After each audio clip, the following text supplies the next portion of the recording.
বাচ্চারা, কালকে তো রক্ষাবন্ধন, তো আজকে আমরা সবাই রাখি বাঁধবো।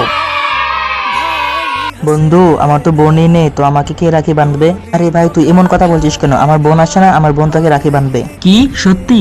বোন, তুই আমার বন্ধুটাকে রাখি পরিয়ে দে। ঠিক আছে।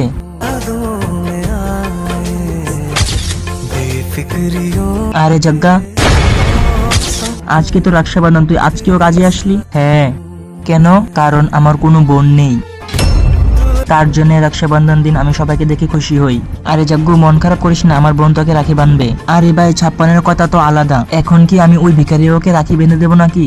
তার আগে তুমি বলো, তুমি কি তোমার ভাইকে ভালোবাসো, তোমার বোনকে ভালোবাসো? তাহলে ভিডিওটার মধ্যে একটা লাইক করে কমেন্ট করে জানাও। আর তার সাথে নয়ন শর্টস 5.0 চ্যানেলের পক্ষ থেকে তোমরা সবাইকে হ্যাপি রক্ষাবন্ধন। বোন, তুই এমন কথা কিভাবে বলছিস? একটা বাইকে রাখি বাঁধতে গিয়ে তুই দুনিয়ার গরিব দেখবি নাকি? লজ্জা লাগছে আমার তোকে আমার বোন বলতে। সরি ভাই, এখনই আমি জাগ্গাকে রাখি বেঁধে দিচ্ছি। तेरे साथ हूँ मैं, तेरे साथ हूँ